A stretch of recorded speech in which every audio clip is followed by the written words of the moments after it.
Hey, Peace Stars. What's up? This your boy Eru, host of the Knicks podcast. This is the Knicks Roundup. I got my man Rafael Diaz behind the scenes here, man, where we're going to talk about whatever's been happening this week, man. We got some stuff going on with the Cleveland Cavaliers and the Bucks. We're going to talk about the Atlanta Hawks game and all things in between, man. So without further ado, let's just get Raph up in here. What's up, Raph? What's going on? What's going on, Eru, man? Good to be back, man. Yeah, you look good, man. You care about the appearance. You want to make sure the show is. I want to make sure that we put on a good show. You know. Yeah. That's what matters to me. Like that's, Yeah. So I want you to relax, man. Just relax. Oh, Relax your mind. I try. You know, stretch out a little bit. You know what I'm saying? I think you're standing up today. You said, right? Yeah. So I'm trying. Doing this YouTube stuff. You know how that goes. You always gotta, do something, learn something. That's how I play that. That's how I play the game. Well, I like the YouTube stuff because you can't hide because the camera's there. So like once you if there's no camera on you, you could just go crazy, how whatever. But once you got the camera, now it's almost like somebody's watching you. So you almost got like a guard up when you're on it. And also it makes you own it. So whatever you say, if you're on camera and you're saying it on camera, that means you're kind of owning it. So that's why I kind of like to be on the panel and so forth. Like, I like to be somebody who owns what he says. You know what I mean? Yeah, me too. I like to show my personality. I like to just, spontaneous, whatever comes to mind, just say it. And then if people say that I'm the one that said it, you know what I'm saying? It's not somebody in the audio. I can't hide. Right. Like you said, somebody can screen record and there you go.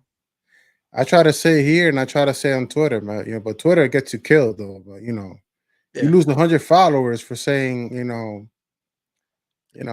especially when it comes to criticizing certain players on the roster. So, but I still, but that's how it is. But I try to keep it both the same. Like whatever I say here, I'm gonna say it everywhere. Like make sure I own it everywhere because that's what it's about. Yeah, isn't that human nature though?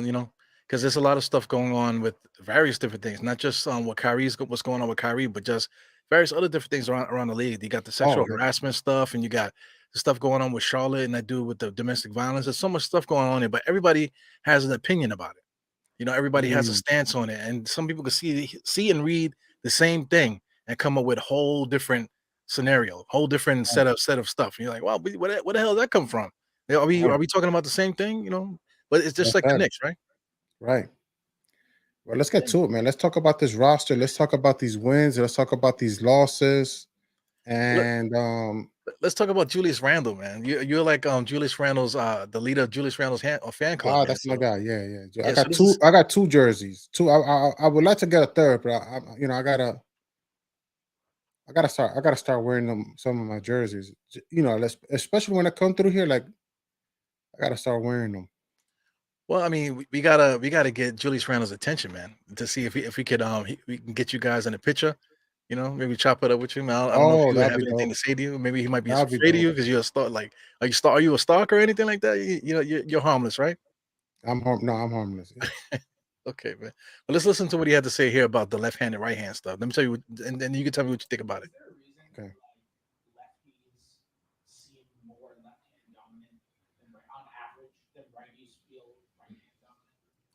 That's a great question. I think we're special for sure. It's not. Obviously more people are right-handed, right? More people are right-handed. Yeah. So it just looks that way. I've always said this. Like, they always say like left-handed players they only go left. They only go left. Well, I can say the same thing about right-handed players. Like I feel like right-handed players only go right most times. But it just looks that way because obviously we're left-handed and it's not many of us. So. Yeah, man. So what do you think about that? Because this is a big argument to me from guys on the internet. They always talk about, oh, he only goes left. He only does that. But guys that are right-handed, they only go right. Yeah, kind of had a flashback him saying that because like I don't know if you remember though. Like you remember in the 90s when Iverson, I don't know why Iverson came up with this. Like he said something along the lines about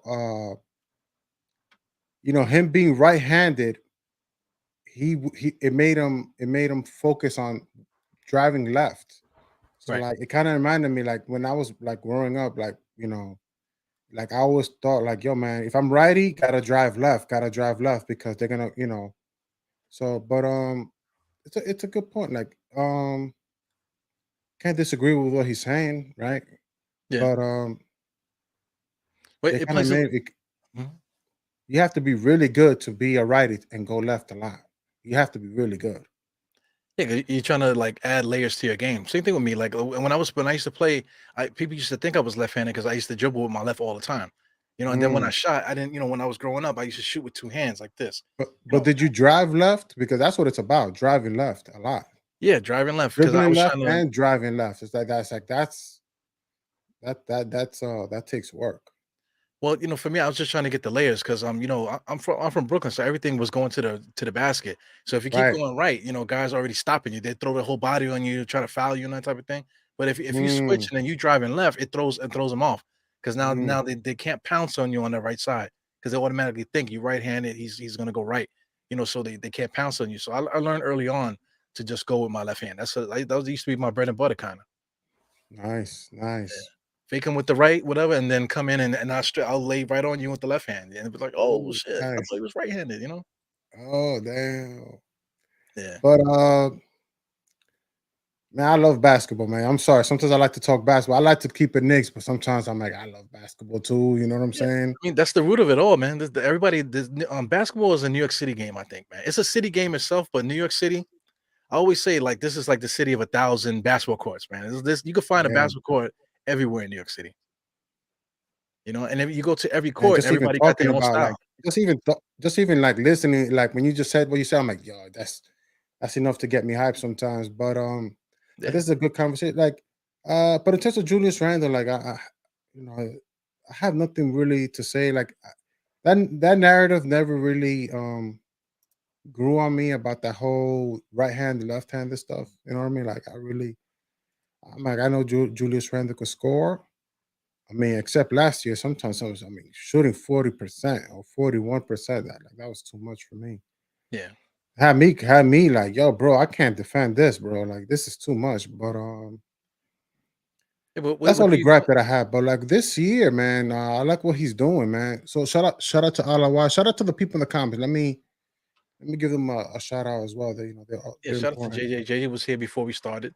Waiting on you, man. Trying to put your powder on, getting your cologne and stuff on, trying to get yourself ready for the Yeah, pod. man. Like every day, every day counts. Everything.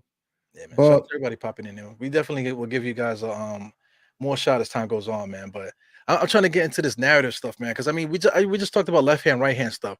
So I mean, that's a big debate. But people could like just for off of what he said, people will come up with a whole different scenario about left hand. Oh, he's full of shit. This guy. Then they start talking well, about yeah, what do you think? I mean, so far, him and Jalen Brunson are playing good ball, and there were a lot of people that were concerned about too many lefties on the team. And I mean, even now, they want to even add Isaiah Hartenstein, who's another lefty, to the starting lineup. So I think like that lefty thing, I think it's cool now. I don't know. I don't know if that was a Julius Randle RJ problem, but Jalen Brunson, RJ, and Julius, they're clicking. I mean, sort of clicking. I think Julius Randle and Jalen Brunson, they're not in each other's ways like like previous years. And I think Isaiah Hartenstein he'll fit right in. He'll fit right in. So yeah. I think they could make it work. So Well, I'm not concerned. it's like a taboo though. Being left-handed going left. It's just a taboo conversation. People talk about it, but they're just talking about it because they just talking about it. But it's not real no validity to it. Because now that you see it, like I don't even realize that Jalen Brunson's left-handed, man. Because he's always All right. going right. He has that patented move where he dribbles left and then he does the quick dribbles to the right. Bro, all I know is that once he's dribbling, he's gonna get to the paint. I don't know how he does it. He's gonna find he's in the paint. He's gonna turn around, kick it out, or find somebody at the corner, or somebody at the left elbow or the right elbow. It's just like I don't know. He has moves that I can't even explain. I just watch and I'm like, it's like I just know he's gonna get in the paint. It's gonna happen, but you can't stop it. That's what I Yeah. anticipate every time I see Jalen Brunson play. So Yeah, I feel good for the kids coming out because they get to see this dude. Because when we came up, we had John Starks and those guys, Spreewell, Houston. Houston, a lot of guys our age, they patting their jump shot to try to look like Allen Houston. Yeah, The way the jump shot look, and the yeah, big man play, Oakley playing tough with Mason. We emulate our play. We keep talking about the 90s. So now Jalen Brunson as the point guard here, that there's somebody that young kids could look at Jalen Brunson and mimic their game, mimic his game, the right. pivot footing, the dribbling and stuff like that. That's good for this generation to see. I feel like another one that's gonna get emulated might be Quickly. I won't be surprised, Yeah, absolutely.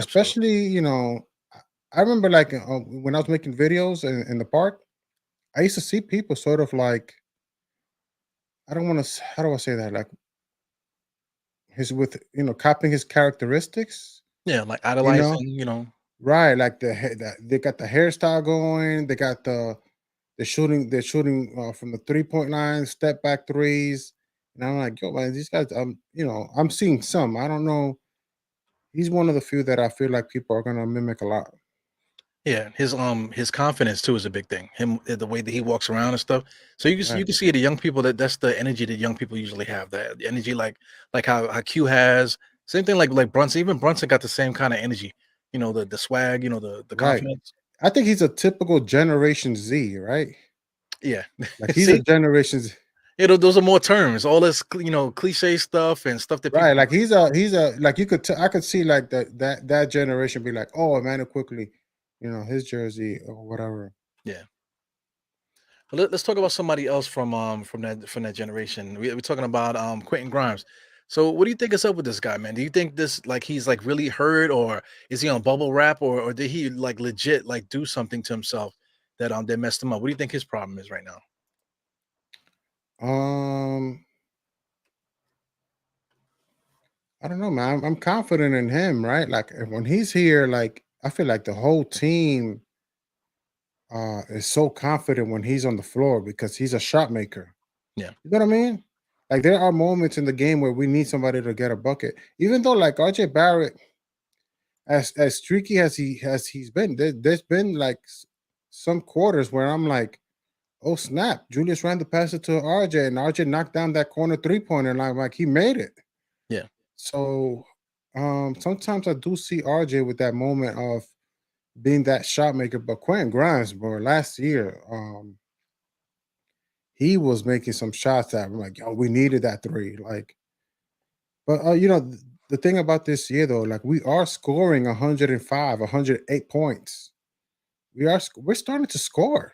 Like yeah. we're not no more this 90, depending on how many points uh, on the COVID season, we were depending on 95 or 98 points. Then the following season, I think maybe we were scoring maybe 100, maybe if that, a little bit over 100. Yeah.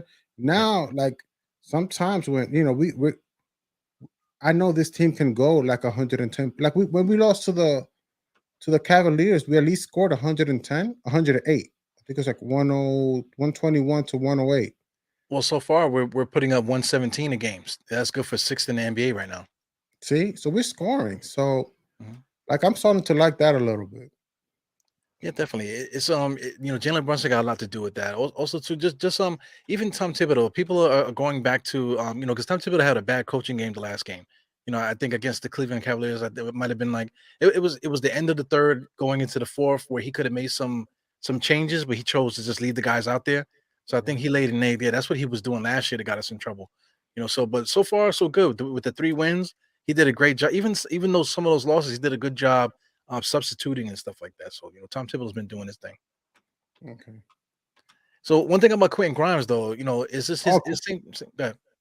Oh, he's a good shot maker. That's all I got to say. I really got no opinion on him right now because he's not playing. The real focus is really Cam Reddish, who's really his competition. Right. You know what I mean? That's really I have more opinion about. But like Quentin Grimes, sort of behind me, behind the. No, I'm not even thinking about him right now. Yeah, I feel the same way because I think if he comes in, he'll fit in seamlessly. So what do you think about Cam Reddish then? What's your thoughts on Cam Reddish? Because let me Cam, throw this at you. I think Cam between Cam and Obi, I think they're the same player. I think, and they play well together too. Yeah. What I think sometimes, hot take. sometimes sometimes I think Cam Reddish gets in there, boy, he scores. So like he has that Obi 2 has that thing. Like as soon as he gets on the floor, he scores right away. Sometimes But, who's the I power feel forward like though? I Who's our feel like power forward coming off the bench? what was that? Who's our power forward coming off the bench though? Because both of those guys, they play like small forwards. No, you could keep Obi coming off the bench and have Cam Reddish come off. I just think like I'm starting to ask. I want to ask everybody: is it a good time to say more minutes for Cam and less minutes for RJ? Even though I don't want to diss RJ like that, right? Not to diss RJ, right? But like Cam can catch and shoot. He could defend, can score. He does everything well. He needs to improve, but I feel like um I feel like that's a good argument. What do you think about this? Adding to that, Cam and Obi is soft and lazy.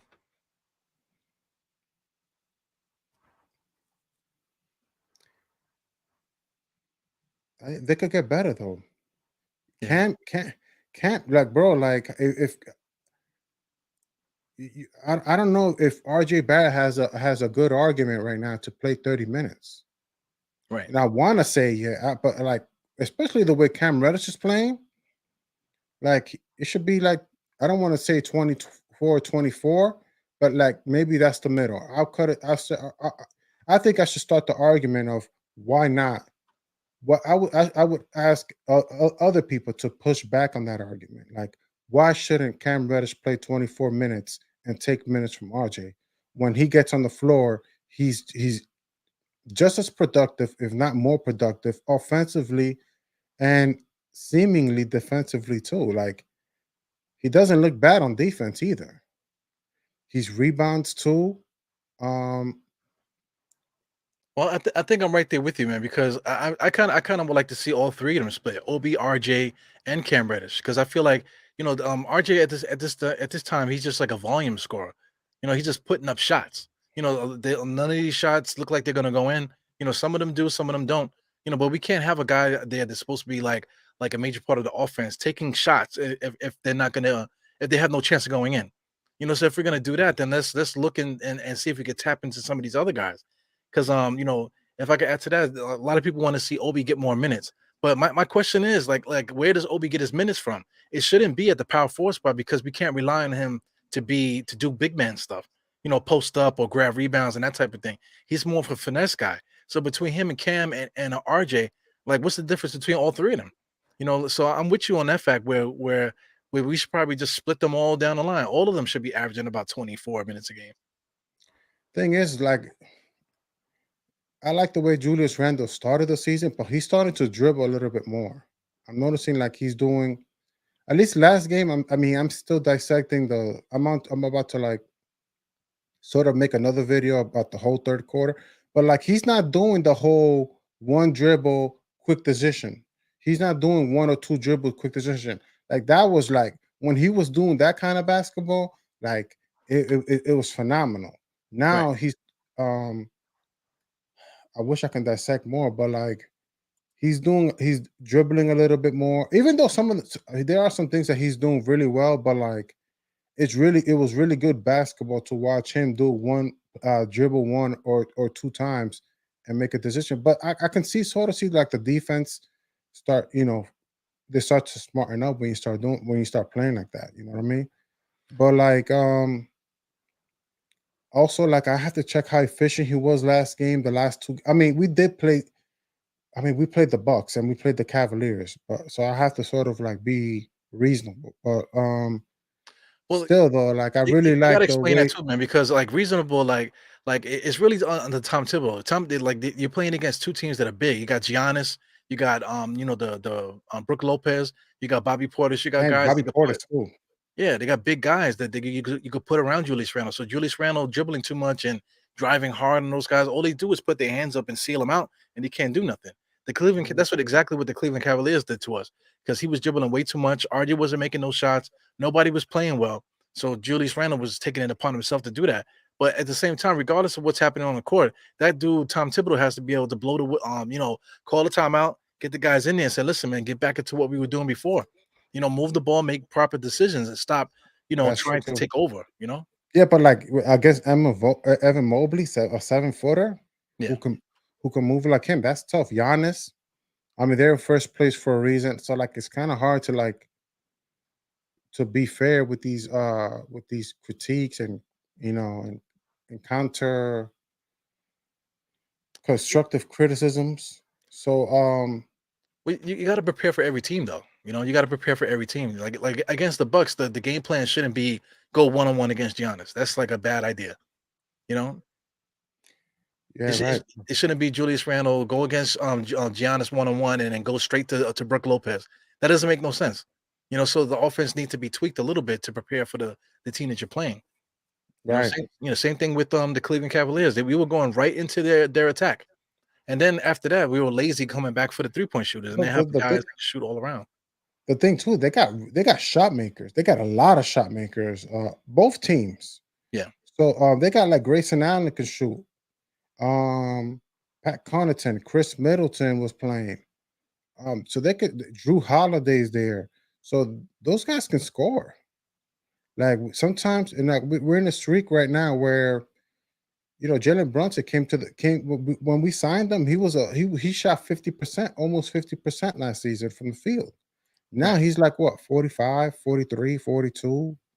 So like it's not easy for this team to score sometimes. But I mean, I don't know. It's a lot. It's tough. 'Cause, Well, like to be honest, like let's to keep things in perspective. Like RJ starting and he's shooting what 38% from the field, 37, right. and and we're trying to have Julius Randle, be more think with a higher IQ. What's the smarter thing to do when you have somebody on the starting five who's shooting 37% from the field? What are you Right. gonna do then? Like what's your advice? Well, And I I think you hit the nail on the head with the minutes there, because if you look at Cam is averaging 18, Obi Toppin's averaging 15. So I mean, I think that's inexcusable. Those two guys playing such less minutes. I think if RJ's not playing well, there's no reason why he should be leading us in minutes like that. If we're relying on him to shoot, taking 16 shots per game, he's taking the most shots of the whole team. 16 shots per game, shooting 40%. That's just not going to cut it. Even though we want him to be something, I want to be a millionaire. But and he just got there too. He just got to 40% because first 5 games or 4 or 5 games, he was like in the 38s, 37s. I'm like, yo, this is brutal. Yeah. Not 3 for 18, 9 for 17, something. We can. He just got there. He must have had a good game. I don't know against Well, against the it's full scope. Pistons and so forth. Because even Memphis, he shot poor. Well, against what do you call it, Cleveland, I think he shot 60%. Well, 60%, because in the beginning of the game, I think he was hot. He had a little bit of confidence going against Dean Wade. That's a nobody, quote Ah, unquote. But then you see Dean that? Wade put 19 on him though. Mm-hmm. And So most likely, and we play Atlanta Hawks, maybe he can improve the field goal percentage, but against good teams, or even decent. Yeah, well, Memphis was a good team. The Bucks, that's where we're looking at those field. Like he was in the 30s. right. Let me throw something at you too with RJ. RJ was having good games. Let's say on the wins that we did have. We played against Detroit. He played decent there. A couple. Just focus on the wins. Like the reason why the Knicks were winning, or why maybe RJ proceeded to have better games, is because those games were more up tempo. We were playing against teams that weren't really good defensively, so the Knicks were able to get up and down. Say like that Detroit game. He was able to get loose a little bit because quickly took over, and we was flying up and down the court. All of our wins seem to be like that. Even let's say like Orlando. What's the other win that we had? Whatever wins that we The had. Charlotte game. We played Charlotte too. Yeah, Charlotte. It was up and down because they didn't have no point guard, so we kind of were just going up and down. Right. That's where the. Yeah, you know what they're saying a lot too. I mean, something I heard from Twitter, something that a lot of people are talking about, is that RJ Barrett is stat padding. Yeah, that's see that's part of the terminology stuff that we were talking about. Like people see something and then they'll throw a term on it just because it fits with their little narrative. And I can sort of see that. I can sort of see that to fit. I can sort of see like that 40% is very deceiving from RJ. Like it's not 40%, it was lower. Like I ain't trying to kill the guy, but again, like he wasn't shooting 40%. He was in the 30s, 38, 35 and up, but not 40. Like Yeah, he's that just getting it up. 16% jumped it. The He last stat game jumped padded it. it to get to 40. Yeah, I can't hate on him on that, but like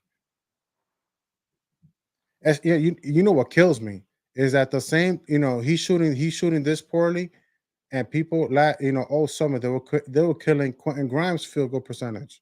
right. They were getting on him. Oh, Quentin Grimes, he's another Frank Ntilikina. He's how can he be untouchable when he shot 40% from the field? Well, Right. look at RJ now. What are you saying now? Yeah. You know what You I know, mean? people adopted RJ to be something that he isn't. He might get there, but at this point now we're talking about the year 4 now. He already got paid. So when is he gonna become that guy? Are we still gonna be waiting? Like how long are we gonna be waiting? I feel like, like there's like a kid that was born when RJ was drafted, and he'll be graduating and going into the first grade. We're still waiting for RJ to figure it out already. Is my webcam working just fine? I just want to make sure. Now Am I you're frozen. freezing? Yeah, you've been frozen for a minute. But your Okay. audio is good though. Am I good now? Let me switch the thing out. Let me get well, I don't know what to do because I don't want to keep freezing now. Hold on. Yeah, do what you gotta do. But I mean, the audio is perfect though. I can hear you really good. I'm quite sure everybody can hear you too. But just while he's getting himself together there, this is one thing I wanted to point out here. You got Cam Reddish, 16 minutes for Cam Reddish, 15 minutes for Obi Toppin. I can argue that both of those guys weren't doing anything defensively. Check out the rebounds and assists and steals there for Cam Reddish. He wasn't doing nothing else really. He could score the basketball. Obi Toppin, he did have 4 rebounds, but he's not really impacting the game physically, as far as power forwards are concerned. But if you want to talk about winning the game or whatever, if you look at the minutes, why what if RJ's not really playing good? Because I mean, this 6 for 10 is fool's gold too, because he had a lot of those earlier on in the game. But if you like I feel like there's no excuse for these guys to be playing such low minutes if they're impacting the game defensively and they're also and impacting the game energy wise. We need to find more minutes for those guys. How's it going with your Cam? I just want to know if I'm good. Because I'm about to get on right now. Hold on. Okay. Oh, let me look at. Let me shout out to Paris Dougie here. Paris Dougie, he just dropped the $2 bomb on me. The coaching is bad when no players are improving. That's another thing too. I see somebody else here said something about we have all these young players. How come they're not improving? So I mean, like, if young guys aren't improving, man, like this that's another thing too. A hot topic that people keep talking about. How guys are improving. Like, how do I improve? Like, who's helping me improve this stream? Who's helping Ralph on his end here trying to get his screen together. Nobody. It's just us doing it, right? So why do these players have such like why did the teams have such responsibility for these guys to develop? Like back in the days, man, if you want to get better, you just go outside and dribble. You didn't have a like if you didn't, a lot of people didn't have fathers or if they did have a father, the father was working. So they didn't really have time to be teaching the kid a lot of stuff out there. So if you wanted to learn how to play, you had to just go out there and just play. So that's just the basic of it. So if you're wondering why our young guys are not improving, it's really on them. And then the thing is too, like there's this culture that the guys need to get a shot. Give them a shot. Just give them more minutes. I don't understand why don't just give them minutes. Get this guy off my team and play this other guy that I like more minutes. But that's not fair either, man. Because I mean, guys, you have to be able to prove it. You have to be able to prove it. It's not like this thing about just giving rewards to these people and like people co-sign it. People co-sign that, and I just can't deal with that. So I see you good now, Raf.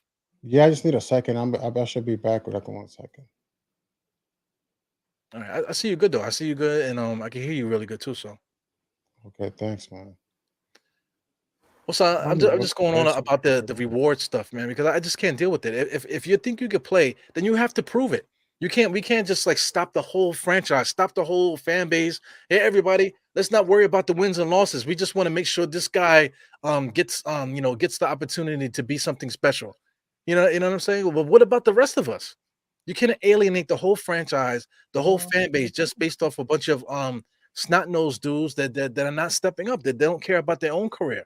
They're not trying to instill their will on the game enough to take their spot rather than waiting for somebody to get a spot. Yeah, you good Okay. money now, man. I think you're good money now. Okay, good. That's it. That's enough work. Okay, not thanks for covering me. I got you. So from based off of what I said too, and then he goes to Paris Nugget to drop another $2 nugget on me. He said young players got to feel freedom to play. What do you think about that?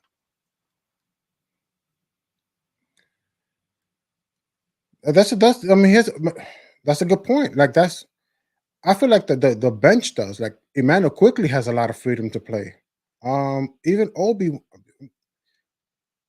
from the outside looking in, I like the energy of Emmanuel quickly and Obi and Cam Reddish off the bench. That's where I feel like like they have a lot of. I don't know if they have freedom. I don't know if freedom is the right word. Yeah, but it's Well, they, basketball. But like what kind of freedom do they need though?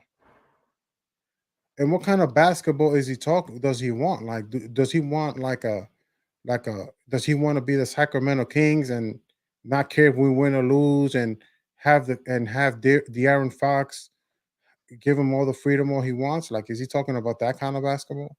Or is he talking about calling next on in the at a random court in New York City, talking about, hey, I got next, yeah, I got the freedom to do what I want. No, you're playing organized basketball.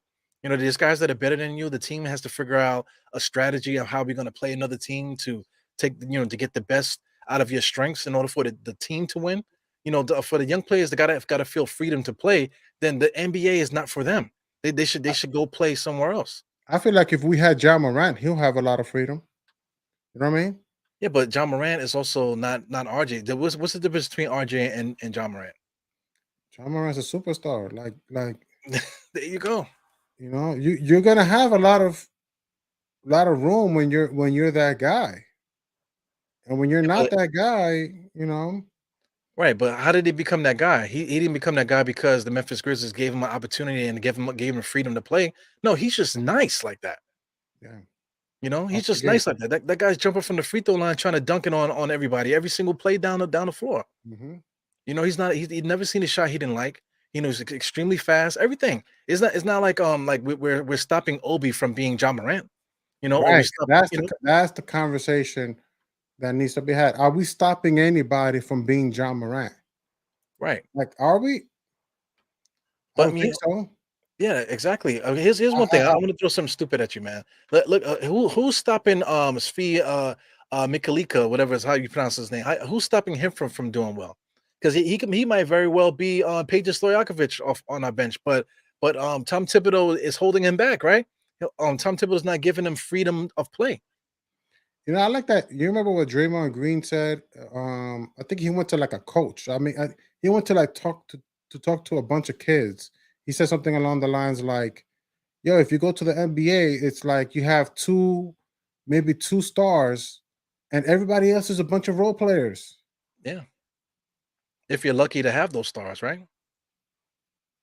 So, like, what happens if you don't have a star? Because right now the Knicks don't have a star. The Knicks just have a bunch of decent players. He wants RJ to play and without being benched. So, I Well, mean, then play good.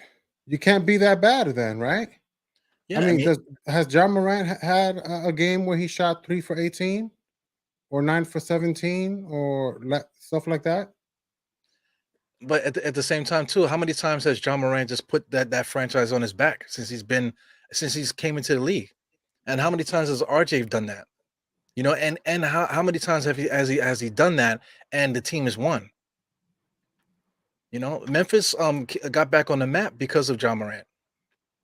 And they have Jaren Jackson Jr. who's really good, but it's John Morant that gets it going. Like, Yeah. and they got a good squad. Desmond Bain, you can't ignore that core. But Yeah, Desmond Bain is another guy. He's a guy that doesn't really have a lot going for him, but he could shoot his ass off. Very smart, I you know. I I think because they people feel like RJ is the closest to John Morant, they want to give him that kind of liberty, so to speak. But like, I don't know, man. I don't know.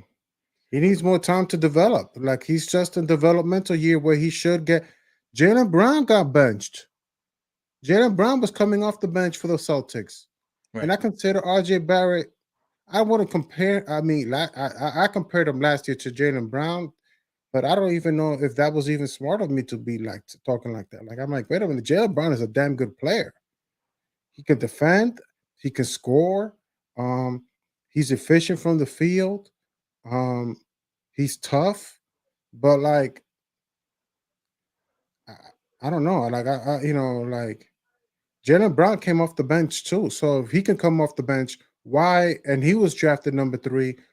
Why can't RJ come off the bench as well? Why can't we hold them accountable? One minute we want to, it's okay to hold Evan Fournier accountable, Julius Randle accountable.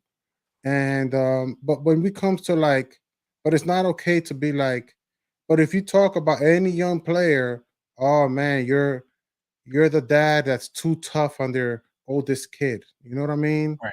You know what I mean? Like, oh, you're too tough on their kids. You know, maybe the kids will be fine without you. Kind of Nick fans. So it's like this is the tough part about being by holding players accountable and So, being a Nick fan and so forth. Because like one last year, it was all about holding everybody accountable and and so forth and so forth. And this year, when we see Julius Randle play well, when we see Jalen Brunson play well, and you know, they don't, now we're hearing, you know, I want RJ to shoot 3 for 18 for several games and not be worried about being benched is yeah, okay.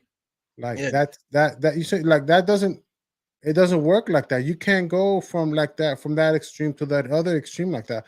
I don't think so. Like yo, bro, like it gotta be some meet me somewhere in the middle. I So agree with you, man. Right there, like the one thing you one in the mix, what you were saying, you said the Knicks at some point. So, like, what point are we going to be Knicks fans? Are we going to be just like I'm Ja Morant's uncle and I want him to succeed? that's what it No, is. I think or a lot of this stuff I think has to do with John Morant's already a superstar. RJ's the closest to possibly John Morant, possibly. I don't know, debatable. I still think Julius Randle's the best player in the team, right, and probably second is Jalen Brunson. But they want to treat RJ Barrett as if he's John Morant or he's going to be John Morant next month. You know what I mean? He's yeah, 1 month away from being John Morant. We just got to give him 1 month. Like that's the kind of conversation that they're giving me. Like I'm like, yo, how many? We're on year 4. yeah. Year 4. You need Year another month three. now. Year 3. Jalen Brown was getting benched. Year 3, he was coming off the bench for Gordon Hayward. He was upset. He couldn't deal with it. Um, but at that time, he wasn't playing good basketball. And sometimes, again, that's why I was thinking that Cam Reddish should get more minutes than not more minutes than RJ, but he should get more minutes and possibly take minutes from RJ. Right. So here's another thing too. How come we haven't seen these guys? Another thing with being a coach is very hard too because you got to play psychologist too. Because I mean that first game that Quickly had, if it was up to us, we would have traded Quickly after the first game. But since the first game, Quickly's been probably our best bench player. Defensively, he's been playing good defensively. Getting the offense going on his side. I'm not really worrying about being a point guard, but he's just kind of just finding his offense. I think that role that he's playing off the bench has been pretty good. So you have to take the good with the bad and really just have like a big piece of time where you can go about how good a player is and how he can improve and stuff. If in the same amount of games, 6 games, if RJ can't put together like a body of work in 6 games where we can figure out what's wrong with him or whatever, or what's the issue or anything like that. Even with Julius, Mhm, we figured out that Julius dribbling too much is that's not going to work. But mhm, we got 6 games now. We can look at Julius and say, like, this is how Julius is going to be successful. He can't do this. If he does this, we'd be good. Same thing with Quickly. If he does this, we'd be good. But RJ, no matter how we shape it, the only thing that's going to make him good is what Paris was saying. Just let him play.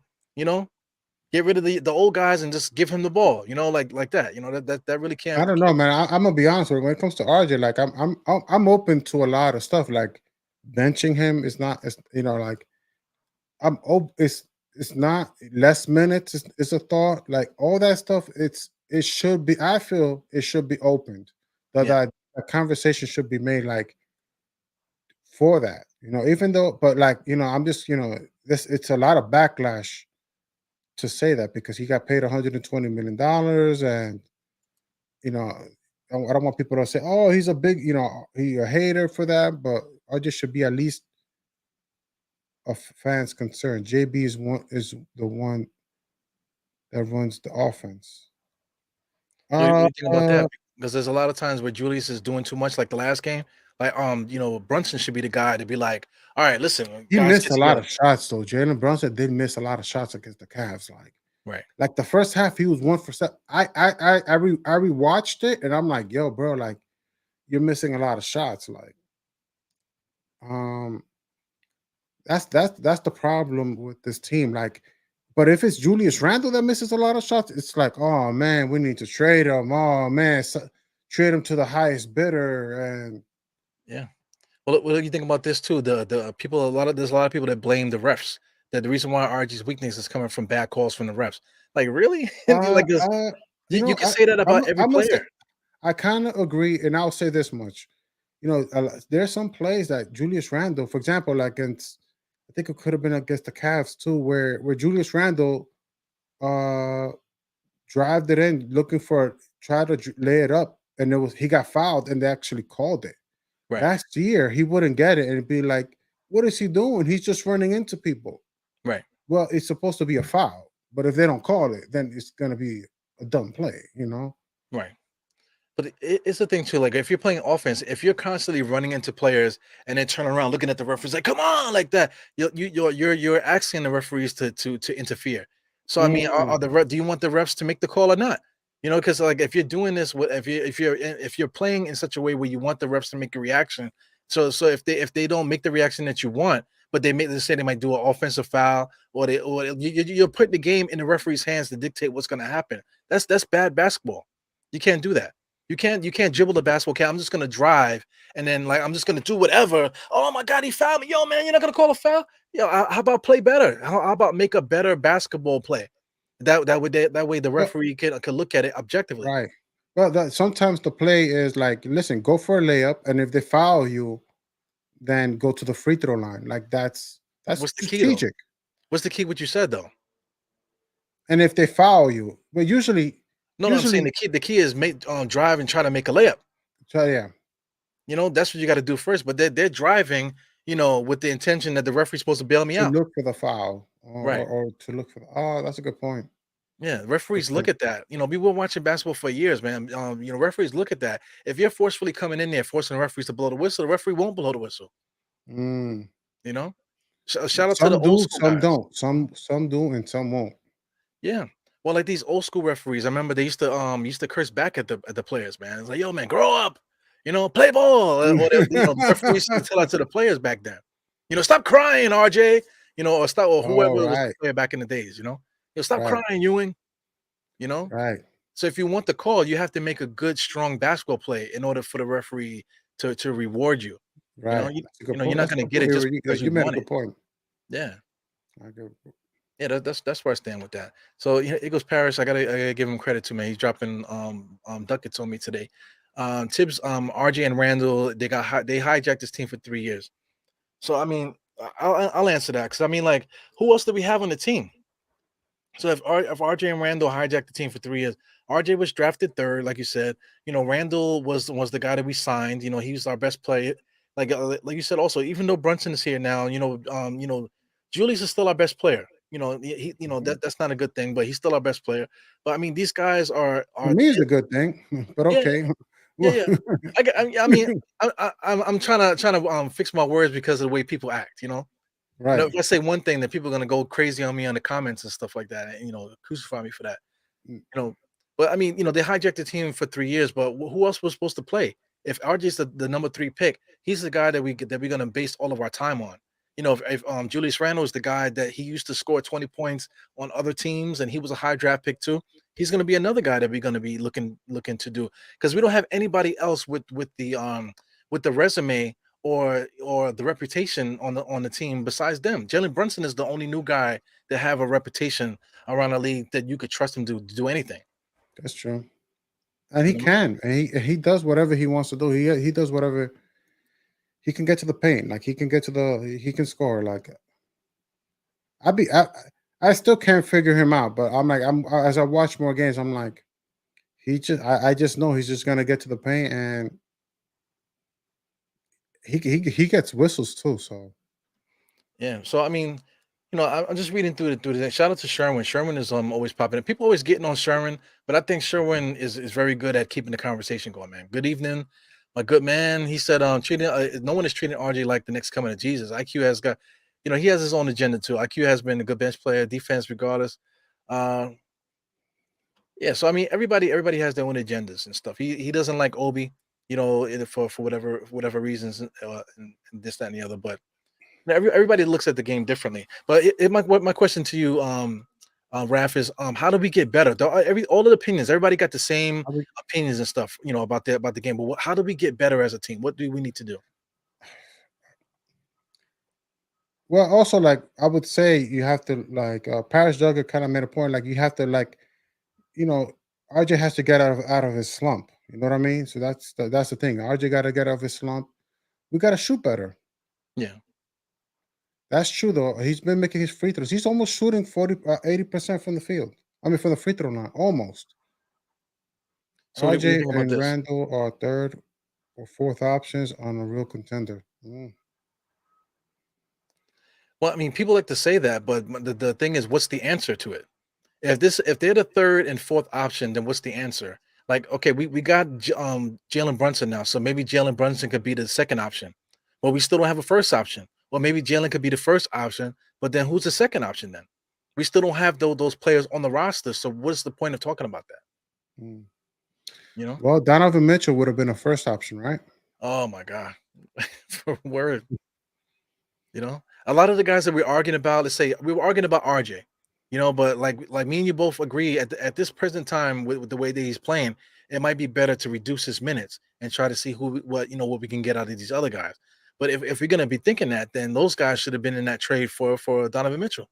It's another thing too that I forget, that Cam Reddish playing good basketball.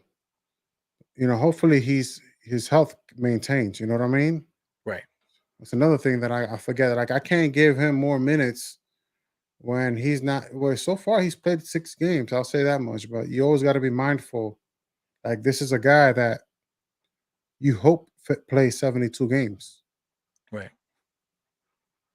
Yeah. So I mean, I'm with Pudge. Pudge, me and Pudge got like-minded views and stuff. So everybody's just complaining and arguing with each other, going fisticuffs on Twitter. Disrespecting each other. I went into a space the other day. I was listening for a few minutes. Yo, man, everybody was so disrespectful, cursing each other out. Like it's like all over these guys that are not even that good. I saw a clip. Yo, it's too much, man. Shout out to Jolitos. Yeah, Jolito's cursing cats out too, man. Man. We met Jolito, shout out man. To Cassius too. That's my guy too. Did you get a chance to meet Jolito at Sim's event? No, because I didn't make it to the beginning. I made it to the. Oh. I was there. I made it to the other one, so I didn't know. Yeah, he was there in the beginning. He came by just to show love and stuff, man. So, I mean, he's a good dude, man. He's a good dude. So, but people like everybody's human. Everybody gets to a boiling point where they can't take the bullshit coming in their ears anymore. I can't take it no more. So I just got to say what I got to say. I'm guilty of it too, but I'm trying not to live that life. You know what I'm saying? I'm not like 20 years old anymore. So if I was 20 years old, a lot of things would be happening, just based off of what I'm saying. But I'm like, we're older now. So like, like getting that angry is just not like something that I don't want to be that angry anymore about anybody. Only if my son lies to me, or if he steals something, or if he does bad in school, or if he hurts his brother really bad or something like that, you know, I got other things to worry about than be fighting people on Twitter. You know, Right. to that degree. Nah, I'm not gonna act like Julius Randle slander doesn't bother me. I'm gonna keep it 100 with you. Like that bothers me. Like Yeah. I might play it off cool. I might be professional. Especially working that 9 to 5 life. But like, it does sit with me. So at least I'll tell you, I own it. So Yeah. it does bother me. Like when he takes all the blame, and when everybody else plays bad, you hear crickets. You don't hear they don't keep the same energy. Hmm. That's what bothers me. Right. People keep the same energy when it's Julius Randle, And when it's maybe RJ. Evan Fournier, but they don't keep the same energy with the rest of the roster. So Yo, that kind guys, of bothers me. Yo, guys been complaining about Fournier. Oh, get him off my team, this, that, and the other. Put Quentin Grimes in. But Quentin Grimes been hurt this whole time. You know, because I bet you if Quentin Grimes was healthy and he was ready to play to start the season, I bet you we'll be talking a little bit different. Maybe Quentin Grimes is the second option. You know, we haven't gotten there yet. You know, maybe eventually he might become the second option because we're still waiting for that second option to show their face. You know, Mm. so I don't you know, know man. I what mean, else did you? there's still so much. There's still so much for the season. So I'm just waiting. I'm just trying to see the season unfold itself and continue to observe, watch, rewatch the games. Mhm. So that's my new thing, man. Just watch and rewatch the games. So and then try to make a good analysis so that when I come here, I want to be sharper. Or even when I talk on anywhere, I want to be sharper. Well, With you're sharp, man. You're sharp. Everybody respects you. Me, like I keep saying on the show, like a lot of guys made a point to tell you that too. That they like what you're doing. Just keep on doing it. Don't worry about Oh, appreciate it. whether or not Yeah. you're sharp or not. Just kick your game. You love the Knicks, so people you already got their attention already just from loving the team. You Oh, know. appreciate it, man. But it's always this thing makes me want to get better. You know what I mean? Like it just I always want to get better. Like I'm like, Well, okay, that's how life can I? though. That's Hmm? life, right? Yeah, like that's why I said like this is like a craft. So it's like I'm like, what can I do to make this better? What could and so forth. So Well, me, man, I'm tired of getting that line underneath my titties, man. I'm tired of sweating underneath my breasts. You know what I'm saying? I'm yeah, tired I of saw wearing that these video stretchy you made. shirts. That was good. What is that? The YouTube is a post? Yeah, I made a short. I made a short of me doing push-ups Oh, and it's a stuff like short. that. Yes, that was a Yeah. good short. So that was a good short. You're doing push it. I think that's a great start. That's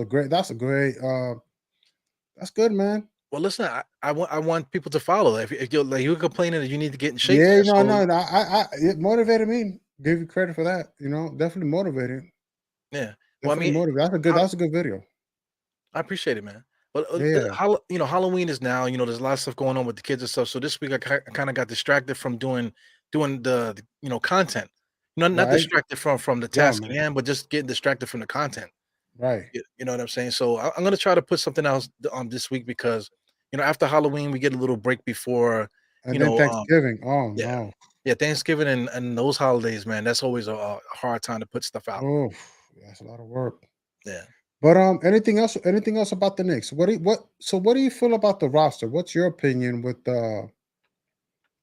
what do you feel about the starting five?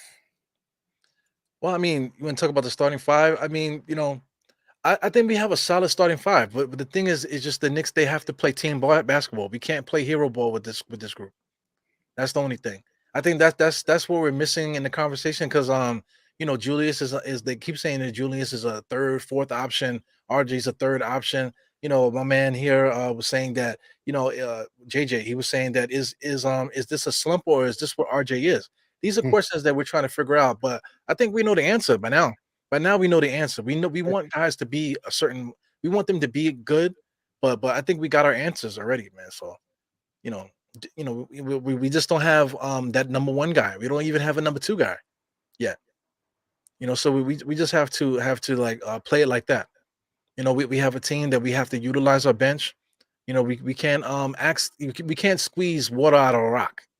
Mm. And I think that's what we're doing with a lot of fans getting so upset about this. Like we're trying to squeeze water out of a rock. You know. And you know, Quentin Grimes. That's what Quentin Grimes is valuable. But Cam Reddish is valuable too. Yeah, Cam Reddish is valuable, and you need Quentin Grimes shooting too because you give him the ball, he can knock down that 3-pointer. And last year 38% from three. yeah. You can't you're not turning that down. I mean, when I saw Julius Randle's 3-point percentage earlier today, 24%. I mean, come on, Julius Randle. I know you're better than that. Yeah, I could You shoot know, 24%. right? You give me 10 shots, I'll miss 8 No, for you if you want me to.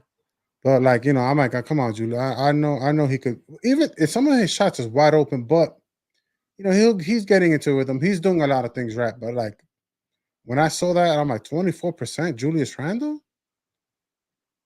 That's not what was expected from him this season. But there is a lot of good things that I like. I look forward to when he does his one dribble or two dribble decision making. That's Yeah, that's what we that's need. the ice cream and the whipped cream and the cherry on top with that. So that's like okay, he's that I'm good with that. You know, Yeah, me too. I don't have to work to. So I Well, like when he proves me right that he's a great player and so forth. So when he does that, it's my favorite kind of basketball. But I was trying. 24% is not what I'm looking for him. I'm like, come on, Julie. I need something. Give me at least 30 something. Well, do you think he'll do this again against Atlanta? I got this on the screen. You got Trae Young and Yeah, IQ. You yeah, know, absolutely. Against so John Collins, yeah. well, Like I'm not concerned about any power forward when it comes to Julius Randle. Like, okay, like if it's Giannis, okay, like fine. You know what I mean? But like that's the last position that I complain about. Like when that I'm concerned. I'm more concerned about who's you got DeJounte Murray there, Trey Young. Well, Trey now Jalen Brunson sort of is. He's sort of. I'm starting to trust Jalen Brunson. I'm like, okay, well, I don't care who we play because Jalen Brunson is going to go at him. right. Jalen Brunson is going to accept some. I mean, I can't believe. It's not common for Jalen Brunson to 1 for 7 at halftime. I'm like, come on. Yeah, he always makes up for it though. Like Yeah, if he has a bad half, the second half is totally different than the first half. He always yeah. makes I'm gonna, those well, adjustments. I'm gonna do a rewatch and we're gonna talk about it and Well, we're check gonna out do Atlanta, some of man. that stuff. Check out Atlanta. Atlanta and they got Trey Young. So if you're gonna have a point guard that's gonna go at Trey Young, Jalen Brunson is the guy. I think Jalen Brunson can come right at his chest. Yep. And force him to play defense. So I Thing expect is that. though, that Trey Young is gonna watch him from the logo. You know what I mean? He'll hit it from the logo. Yeah.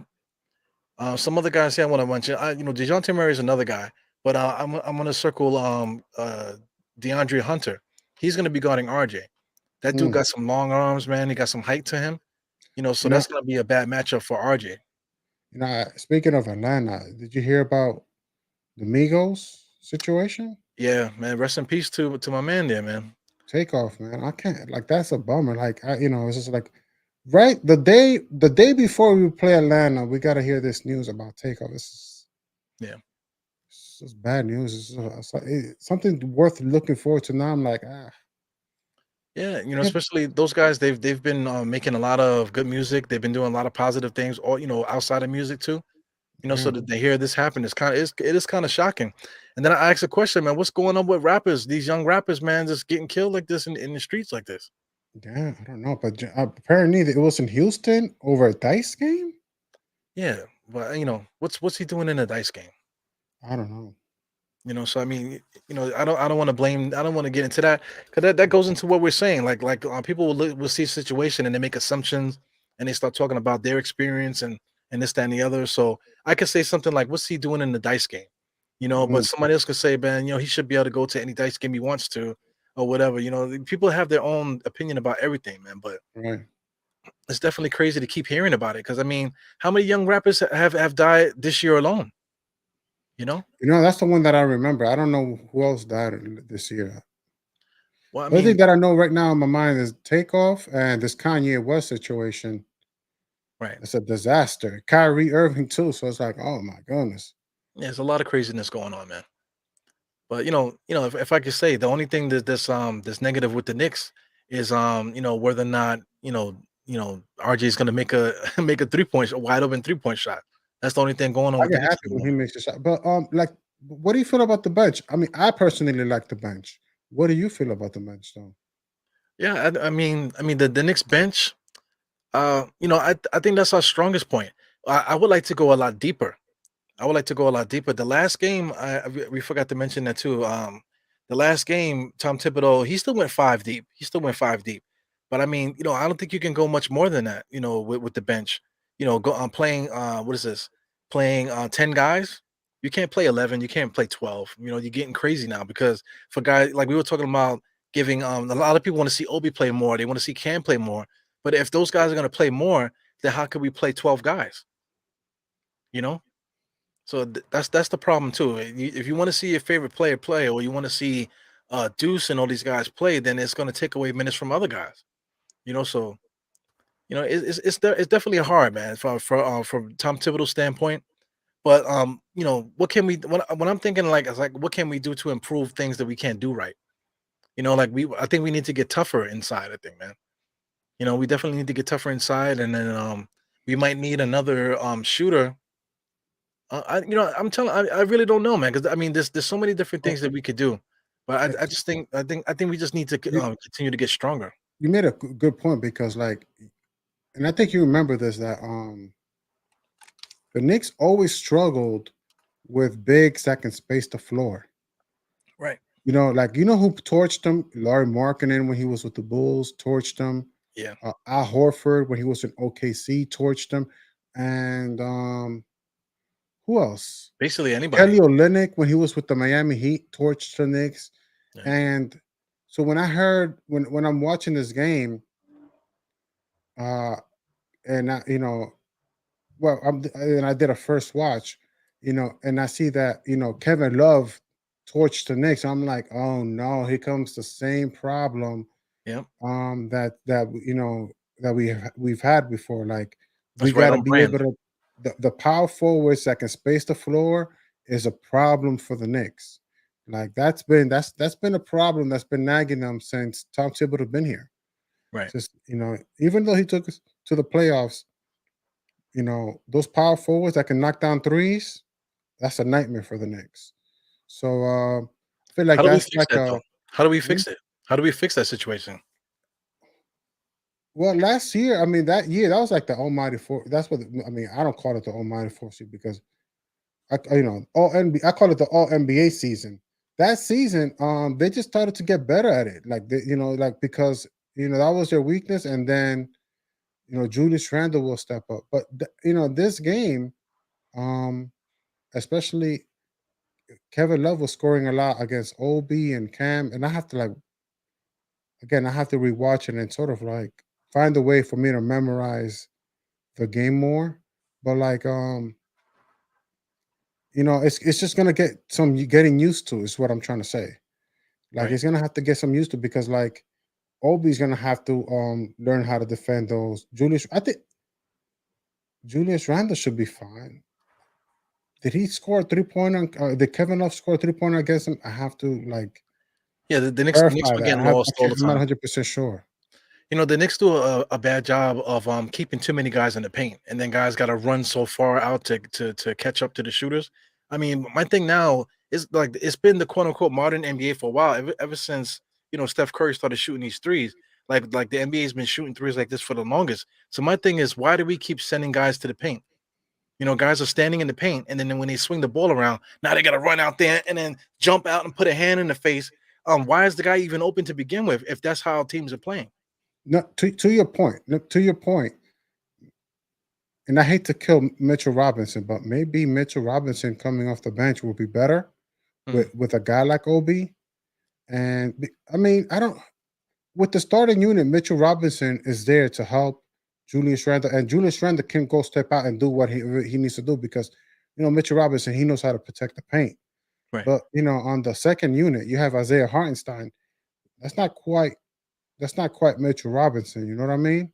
Right. And and sometimes in some of those games, Obi Toppin was already gunning, ready to get going to the to the to the other court, and Kevin Love gets the ball, bam, here comes another 3-pointer. Because there was some highlights between Emmanuel, like the Emmanuel quickly and Obi, like those two. I Right. mean, they're magical almost, right? The way they play. But we have to So, figure so, out how can we get Obi to be so you think making like a tweak in the starting lineup by making Mitch come off the bench might change things a little bit? well, I think possibly something. I mean, the argument has been made all season about Isaiah Hartenstein starting and Mitchell Robinson coming off the bench. I mean, all I can say is that Obi Toppin can use a rebounder, paint defend, somebody who defends the paint around, that kind of player around him. You know what I mean? Yeah. Like he can use somebody like that because, especially if he's paying attention to the defense, that would help him out. So other power forwards, are not killing him. But Yeah, it's tough, man. I really can't put a circle on it either, man. Because I mean, I agree with you. I agree with you to an extent too. But at the same time, Hartenstein, the way that he plays at the top of the key, passing, that mm, plays right into Obi Toppin's game too. You know, mm, especially on the fast breaks. right, Hartenstein is better at defensive rebounds. So as soon as Hartenstein gets that defensive rebound, he's looking for Obi because Obi is that gunning, helps. trying to get that fast break shot. So there's pros and cons to both things because you're right about that. Adding Mitchell Robinson off the bench would definitely add to the toughness of the team, and maybe it also might take a little stress off of Mitch because I think from all the talk that Mitch is doing about being defensive player of the year and this, that, and the other, Mm. I think he might be talking a little bit too much and he might be messing himself up. Well, he's getting $15 million, so he kind of he has to sort of. And look, some moments he's been good where you gave him his flowers. You Mhm. know what I mean? Like, let's not act like you didn't give him his flowers in the preseason when he was playing good. And sometimes he has to continue. He can't be the same old Mitch, Eru. So you Yeah, got points in there. He yeah, can't be the same old Mitch. He needs to continue. So I'd rather him talk so that way he can start growing. You know what I mean? Like yeah. he But can't be talk is the cheap same though. old Mitch next year. Talk is cheap, man. You got to just do it. Right. Speaking of cheap, man, my man Paris Doug is dropping $5 on us now, man. Oh man. So, he said, he basically wants to tank. That's what that is there. He basically thinks we should tank again. I'm just not ready to tank, bro. You know what I'm saying? Like, if let's say we got like 5 games coming up. We play Atlanta and we play a couple other teams too, man. So, I mean, if we lose all 5 of those games, then, but I don't want to talk about losing games, man. I just don't want to go there right now.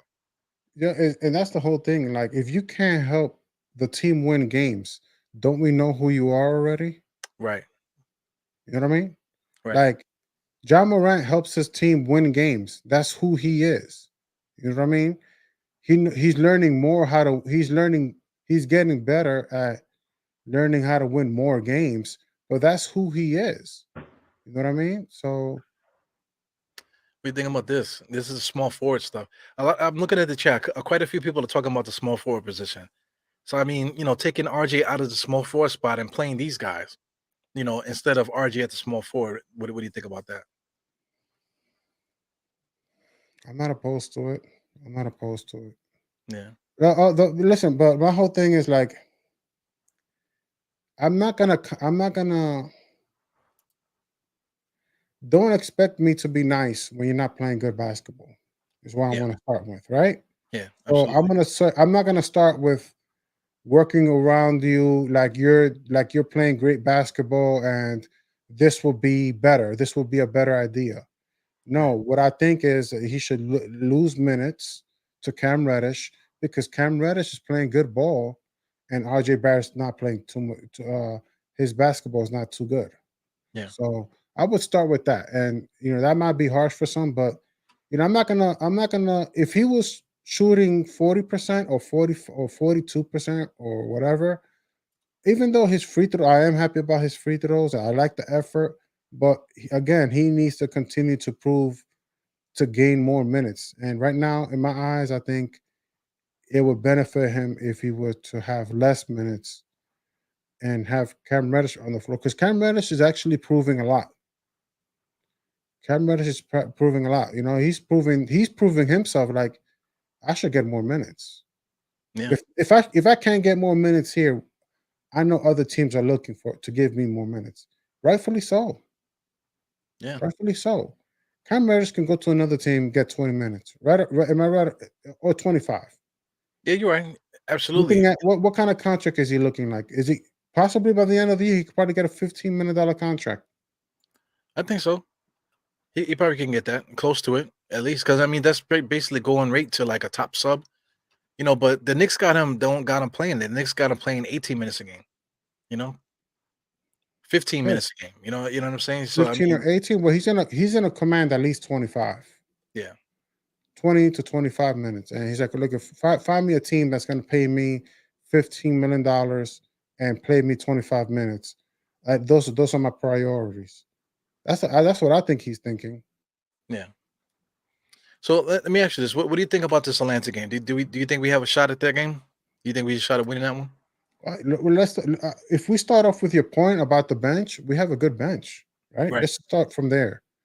Because I'm not mad at Julius Randle. He's playing decent. Jalen Brunson, he's having a hard time being consistent, but he's Jalen Brunson and he can get to the basket and he can pass the ball and he's unselfish. So Jalen Brunson and Julius Randle, I'm not too crazy about. Mitchell Robinson, he could defend the paint. He's been grabbing a lot of offensive rebounds. So he's defending and grabbing offensive rebounds. Well, the thing with Mitch too, man, he gets abused by if you're a decent center, he's gonna they're gonna abuse Mitch Robinson. Right. If it's like Bobby Portis or Giannis, he's Well, a guy like he's Clint Capella, trying, but he's not there yet. And he learned against the Bucks. yeah, shout out to Clint Capella. How many great games has Clint Capella had against Mitch Robinson? You know, and they basically play the same style of basketball, but Clint Capella usually gets the best of him when they play. Mm. So I mean, I think our I mean, answers. experience matters though in the league, and he was drafted 2014. Right. And Mitchell Robinson was drafted 2018, so he has 4 years experience. That's gonna matter, I think, in that kind of position. He's more. You work out, you get in the gym, and Well, I I would mean, think. if he got 4 more years experience, man, at the same time, Mm, I mean, these highlights keep popping up on here. I guess Basketball Reference need money, man, because people are mm, using them, but not contributing. But I mean, just check out him by his what are we in his fifth year, Mitch Robinson? 1, 2, 3, 4, 5. So by his fifth year, he was getting 16 and 12. Where's Mitchell Robinson 16 and 12? You know what I'm trying to say? what is Mitchell? Go to basketball. Yeah, let's bring up his numbers. What is Mitchell Robinson's numbers? All right, let's do that. Mitchell Robinson. Let me click here. It's definitely not no 16 and 12, but I You know, know but he's gonna embarrass me. But okay, let's just look at it. But we gotta call it. We gotta call it. We gotta see. Let so this is him in his fifth year. By his fifth year, he's still his stats look almost exactly the same, me check. straight across the board. Statistically, how many rebounds? Rebounds are right here. This only 6, 7, 8, 8, 6. People are going to point to his minutes and saying, well, he's not getting enough minutes. So if that's the case, then we scroll down to 36 minutes per game, and then just look at his if he were to get hypothetically more minutes, his rebounds do go up. But if you go to Clint Capella, his rebounds start to get ridiculous numbers. He starts to get into um Nah, I can't. Clint Capella's a good player right now. yeah. But when is Mitch Robinson going to become that guy? And, we got the He's same question for every player that we have on the roster. that's a good thing too. But the thing is, like, for what is Mitchell Robinson's defensive rebounds? Because I think he gets. I would think Mitchell Robinson has high offensive rebounds and low defensive rebounds That's because another thing Julius too. Randle is always taking them defensive rebounds. You know what I mean? Yeah. So But let's look at what he's offensive been doing. rebounds, he gets a lot of them. How And many? people keep talking about offensive, but look at the defense. This year he's averaging two defensive rebounds a game. That Right, is and how many offensive? uh 4. Four. And is he leading the league in that? Like, Well, even if he is leading the league in offensive, 2 defensive rebounds for an NBA center, that's not good at Nah, all. I got you. But like Julius Randle's like averaging like 9 rebounds already. So it's like, you know how that goes. How you want me to argue that? Like, which? Yeah, man, but there's plenty of duos out there that guys are getting their rebounds, and they're not worrying about the guy next to him. The guy next to him is not getting all the rebounds because I mean teams finish the game with 52 rebounds or something like that. So you It's true know too. you know what I'm saying. So Mitchell Robinson, there's plenty of rebounds for him to get, and he's not getting them. I mean, but do you think Tom Thibodeau cares more about his defense more or about the rebounding? I mean, I know he cares about both because Right. that's what he cares about. His whole thing is about defending, rebounding, and shooting, getting good looks and shooting the three. But you got Julius Randle there too. He's always eating. He's always getting food. Yeah, but I mean, I think with Tom Thibodeau, just like with all of us, we just want the best out of our players. We just want the guys to play the best that they can play. That's what we asking for. We're not asking for anything more than that. If anybody is asking for more than that, then they're crazy. You I know, would say this much: like the offense is really good. One thing I would think that makes the offense really good, especially, is when Mitchell Robinson is grabbing them on offensive rebounds. You know what I mean? right, Because especially if when RJ's breaking, sometimes Mitchell Robinson has caught some offensive rebounds for a putback dunk. right. So But how many can you have in the game? He's only averaging. Well, he's leading the league, and he's averaging. I don't 4, know if he's leading the league, but he's in the leaders. he's He's up there. amongst He's the leaders. up there. Yeah, but he's only getting 4. You know what I'm saying? It's not like he's averaging 10 offensive rebounds a game. He's averaging 4. Yeah, he needs to. So we're complaining about the defensive rebounds, right? Yeah, two. I think is like that's All right. embarrassing for him to have his 2. Okay. So we're complaining about the defensive rebounds. I can't argue. But look, you got RJ there. RJ averages 6 rebounds. Julius Randle averages 9 rebounds. That's 15 rebounds between both. I know, man, but you talk. I'm gonna bring up a different era, but it's the same thing. Ewing used to average 10 rebounds a game, right? But he played with Oakley. Oakley got 10 also. And then Mason was coming off the bench, averaging like 7 rebounds a No, game. but the thing again, like you got RJ averaging 6, and you got Julius Randle averaging 9. That's 15. Yeah, but there's 52 rebounds in the game. You know what I'm saying? During the Right. Ewing era, Ewing and Oakley averaged their rebounds, 10 rebounds a game. Their small forward was also getting about 5, 6 rebounds a game. I'm gonna fall into the hypothetical game. Like if Mitchell Robinson was coming off the bench and no Julius Randle and no RJ, how many? Then that situation, I would say, especially with Mitchell Robinson with Obi Toppin, I'm pushing. That puts pressure for Mitchell Robinson to rebound. You know what I mean? Like that situation, Mitchell Robinson with Obi, like okay, Mitch, you need to defend, but you definitely got to grab those rebounds because we know that uh, Obi's Obi's gone. But So mhm, when you have RJ looking to rebound, Julius Randle looking to rebound, it kind of makes it kind of make tells the it kind of tells Mitchell Robinson focus on the defense. We know we're gonna we already got 2 guys who can crash boards. You know what I mean? Especially even the guards can get boards. I mean, I remember a game where Manu quickly was grabbing rebounds. I mean, I don't know how many rebounds he's getting now, but there was a game like he was averaging. Well, he had a game where he had 20, 10, and 10. right. And yeah, I think he had one game, he had 5 rebounds. So I won't be surprised if Tom Thibodeau is like pushing for his guards to focus on the rebound and have Mitchell Robinson, control the paint and be that enforcer that you are big on Mitchell Robinson being. Well, check this out. These are the defense. I have the defensive rebounds highlighted on the screen here. So, Julius Randle, of course, is leading on defensive rebound, but he's only averaging 7 right now. RJ is averaging 4. Hartenstein is averaging 4. Brunson is averaging 3. Quickly is averaging 3. He's almost 4 though, 3.8, right? Yeah, He's almost almost 4. 4. That's a lot. But where is Mitchell Robinson in this category? Mitchell Robinson is already 1, 2, 3, 4, 5, How 6, many how many 7. rebounds? How many rebounds is between when you count it all? When you sum up RJ, Julius Randle, and Brunson, how much is that Well, I'm talking about defensive. As far as defensively? defensive, he's like the 7th best defensive rebounder on the team. That's Mitchell Right, right, Robinson. right. But when you look at the starters, they're already taking. Julius Randle took 7. RJ took 4.5. So that's 11.5 between the starters. Right. and then plus 4 with Jalen Brunson.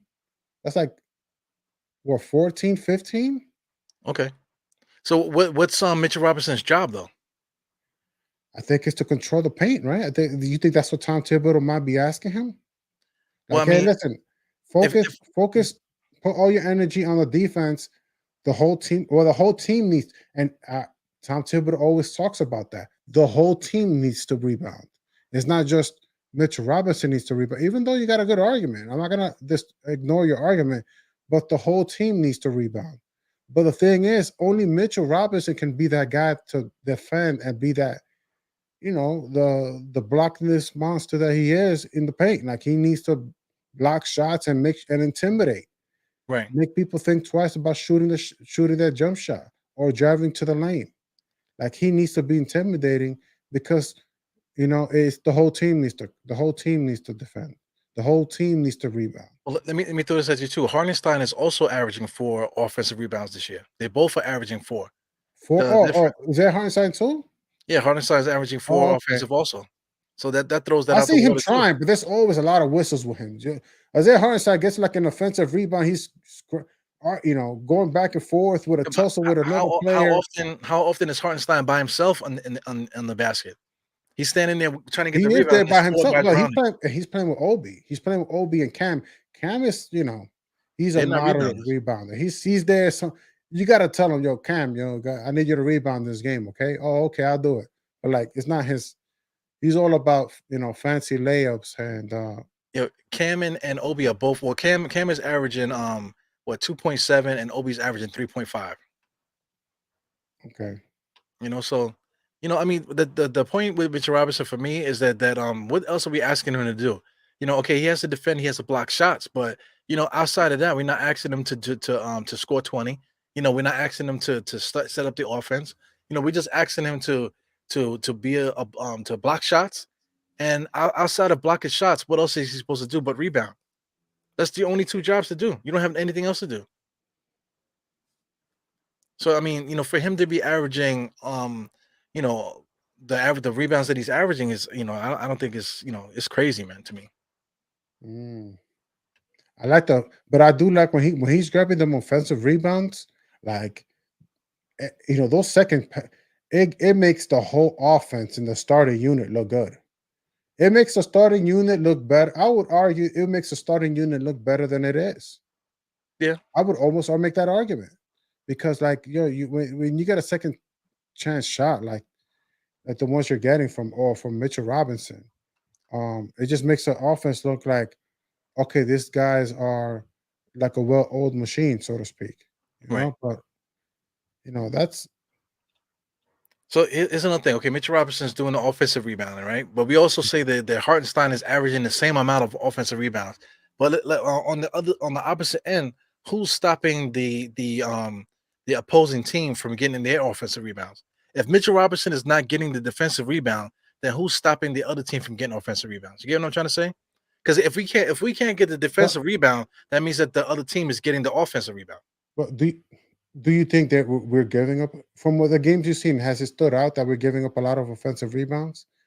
I mean, I only notice offensive rebounds when we give up an offensive rebound when it's like when people are shooting 3-pointers. You know what I mean? Because this is a 3-point league, so Right. sometimes some of those rebounds, Or long rebounds, right? yeah, long rebounds, and some of them we've been lucky on those too.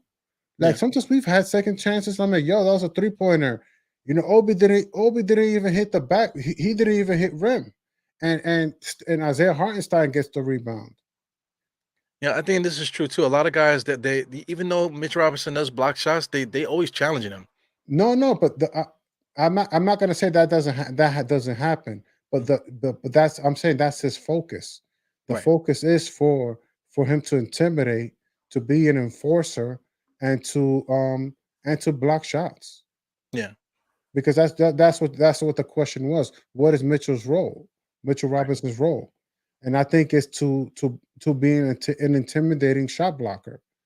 To be a better defender. Yeah, but I mean, Now, now everything right Sims is here. a rebounder.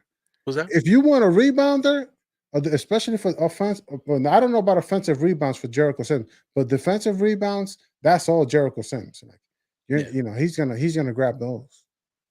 Yo, shout out to Evergreen. Evergreen wants in on this because me and him debate Mitchell Robinson like crazy, man. I like like it makes me angry a little bit because I mean like I get the defensive thing, man, but I mean that's the only thing that he's gonna do. There's so many different things No, in the league. bro. Like sometimes, no, not just defending the paint and the offensive rebounds. That's key. Like he does But again. there's He's only so 4 grounded. rebounds though. He No, averages no, 4 offensive rebounds. I get you, but again, yo, you got some. You got some. You know, Julius Randle's a hog with the rebounds. RJ needs his 6 rebounds. Jalen Brunson's almost pushing 4 rebounds. I won't be surprised if this is like a record high for Jalen Brunson.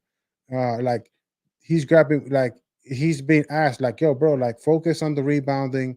It's not only Mitchell Robinson's job. Mitchell Robinson, I want him to intimidate, to be a second chance help. So what's it called? Not a second chance help.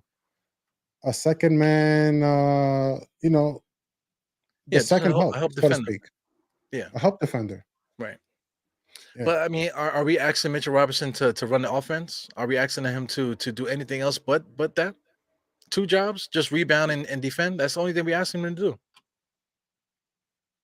We asking RJ to guard the best player in the other team. We asking him to facilitate offense. We asking him to shoot a lot. Put the team on his back. We asking him to do a lot of things. We asking Julius Randle and Jalen Brunson to do all the same things. You know, on top of Brunson has to be the point guard. On top of Julius Randle, he has to be rebounding and things like that. You I know, think Jalen Brunson's role is easier than possible than RJ's and Julius Randle. Like I think both those guys got it. I mean, Jalen Brunson is making it smoother. He has a hard job to making it smoother, but it's still point guard. You know what I mean? right? Like RJ, like that argument about RJ having to defend the best player and hit his jump shots. But the thing is like not only is he missing his jump shots, we're talking about layups too. Like, yo, Right. bro, like like Yeah, but what is Mitchell Robinson doing? That's the thing with Mitchell. The only reason I brought up the other guys he because gets Mitchell no, he Robinson. gets What else does he have to do? it's hard for him to get an alley oop. It's hard for him to get a shot. Like sometimes, RJ Barrett sets him up. That's how he gets a lot of, some of his How does assists. that help with his defensive rebounding though? And alley oop does not help Mitchell Robinson get a rebound. No, but again, I feel like with him and Obi will put the pressure. I will be concerned about his now I'm like, okay, forget the defense. I need you to rebound. Get the defensive rebounds. Right. Forget offensive rebounds. Just grab the defensive rebounds. But when you have a team full of defensive rebounders, grabbing offensive rebounds is what we need. I mean, even though it's just 4, but And Hartenstein averages the same amount. I don't know. It's hard to argue that. Well, could I make the argument that he's playing against the other bench? Who's The that? other Hartenstein? Hartenstein. Yeah. Mitch is playing against starters, and Hartenstein is playing against the opposing team's bench. I don't know. Here's another thing here. Francisco says that Mitchell Robinson boxes out and then Randall gets the rebound. I mean, to me that's crazy to me because because if he nitpicking like that, like it's not like Julius is getting 52 rebounds. He's not getting Oh, you 52 got a good point rebounds. there. He's only getting Julius is only averaging 9 total rebounds. Out of those, I had the stats here just now. Out of those 9 rebounds, he's only getting like 6 defensive. So Are we being out rebounded by other teams? well, the good teams, every loss that we had, we were out rebounded. Okay, now you're bringing a good argument because I have to I'm trying to if we're getting out rebounded, then that makes your argument even stronger than just arguing Mitchell Robinson's Well, deficiencies. see, like a team If we're like getting out rebounded, that's a situation now.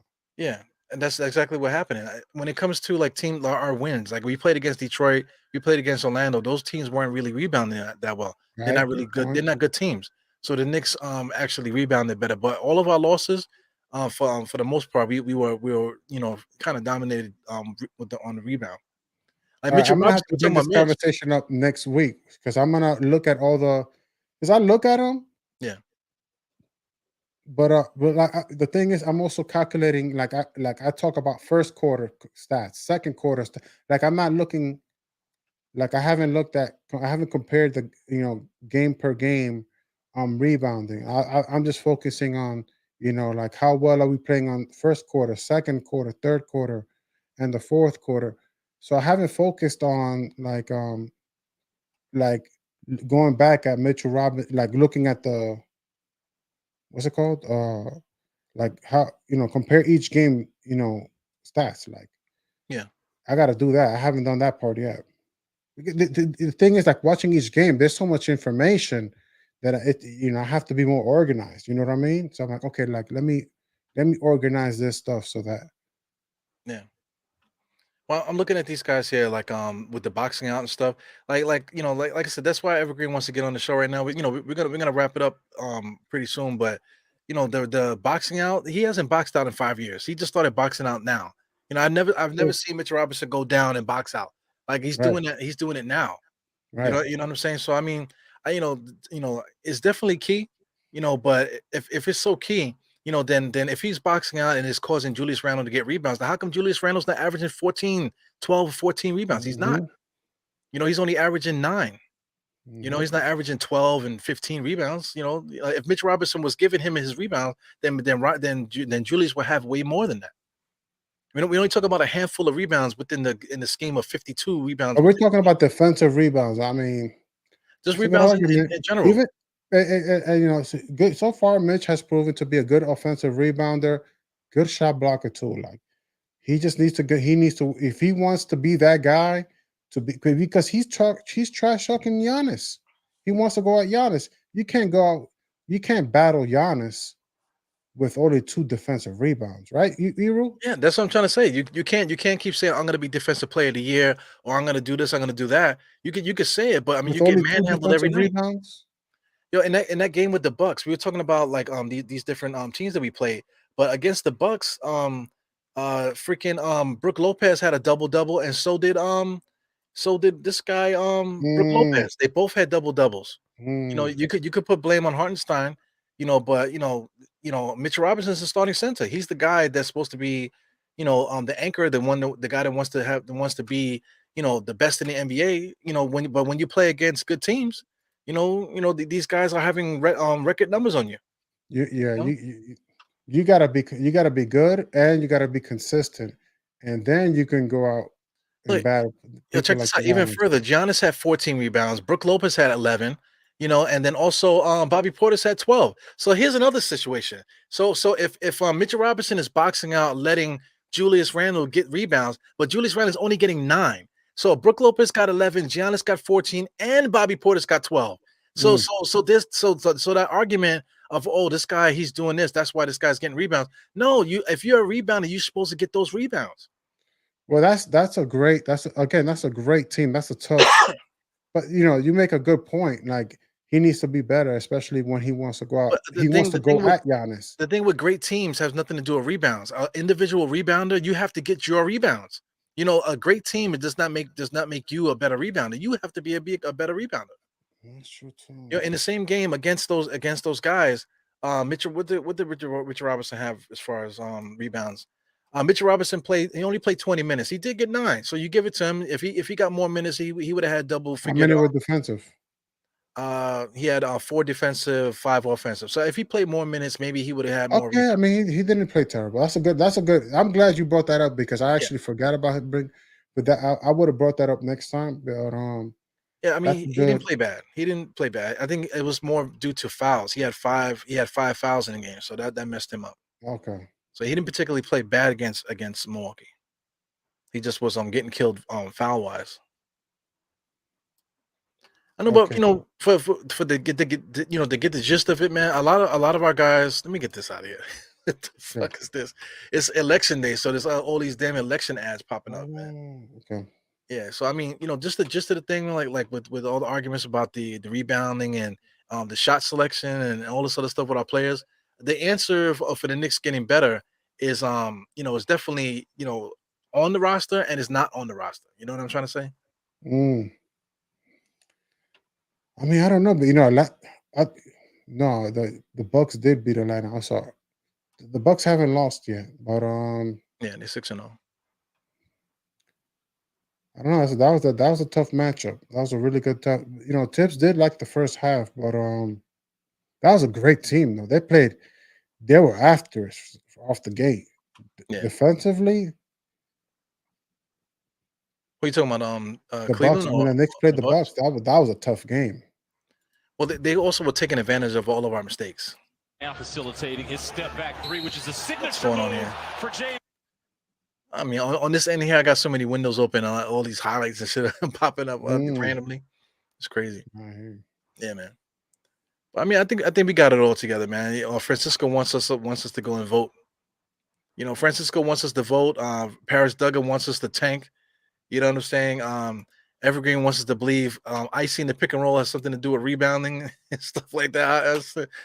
People have their opinions, man. That's why we have these platforms. That's why guys, gravitate to these pods and stuff like that, man. So it's conversations to have and stuff like that. But we'll definitely probably have a lot more conversations going forward. I'm trying to get the schedule here, the Knicks schedule. Okay. So with the Knicks schedule, let me see if I can get it up on the screen here. We got like 5 games coming up, against decent teams, man. So in the next 5 games, I'm trying I to know we figure play out. the Hawks. Who we play next?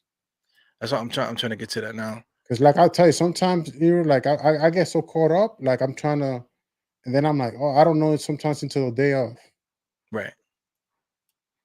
So this is the schedule here. The Knicks just played the Cleveland Cavaliers. So then we got the Hawks, we got the Sixers, we got the Celtics, the And then the Timberwolves we play. Timberwolves? Yeah. Yeah. Oh, we're playing the Timberwolves on the road. Yeah. And then right after that, we play the Nets, and then it starts to it gets crazy again too because we go out west right after that. We play OKC, the Utah Jazz, Nuggets, and the Warriors. If the Knicks play the Timberwolves, I might want to go see that game.